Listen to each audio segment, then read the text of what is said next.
রোগীর মৃত্যুকে কেন্দ্র করে তার স্বজনদের হামলায় গুরুতর আহত শরীয়তপুর সদর হাসপাতালের চিকিৎসক ডক্টর নাসির ইসলামকে এয়ার অ্যাম্বুলেন্সে করে ঢাকায় আনা হয়েছে।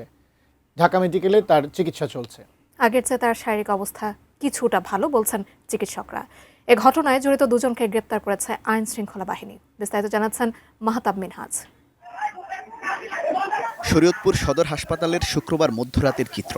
পৌরসভার উত্তর বিশালখান এলাকার লাল মিয়া কাজী নামে এক ব্যক্তি বুকে ব্যথা নিয়ে রাত 10টায় হাসপাতালের জরুরি বিভাগে ভর্তি হয়েছিলেন। চিকিৎসাধীন অবস্থায় তার মৃত্যু হয়। এরপরই এই পরিস্থিতি। চিকিৎসায় অবহেলার অভিযোগ এনে রোগীর স্বজনরা কর্তব্যরত চিকিৎসক ডাক্তার নাসির ইসলামের উপর চড়াও হন। এক পর্যায়ে প্রাণ বাঁচাতে হাসপাতালের টয়লেটে আশ্রয় নেন তিনি। তবে উন্মত্ত স্বজনরা টয়লেটের দরজা ভেঙে তাকে ইট দিয়ে মাথায় আঘাত করে। মারধরের এক পর্যায়ে সংজ্ঞা হারিয়ে ফেললে তাকে হাসপাতালের বাইরে ফেলে রাখেন তারা। 32 ইঞ্চি জেভিকো টিভি এখন মাত্র 15,000 টাকায়, সাথে পাচ্ছেন 3 বছরের প্যানেল ওয়ারেন্টি।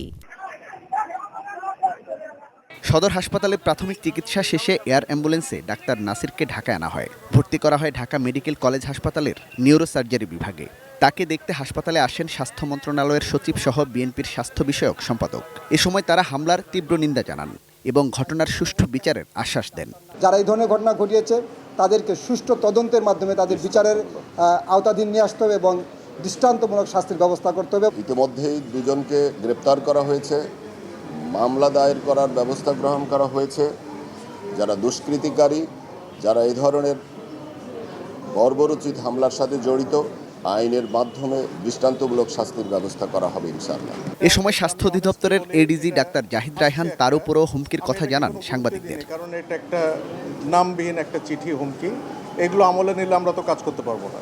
কিন্তু আমি আইন প্রয়োগকারী সংস্থা, তারপর আমার মন্ত্রণালয়, রেসপেক্টিভ মন্ত্রণালয়, আমার হসপিটাল, সবাইকে এটা জানানো আছে।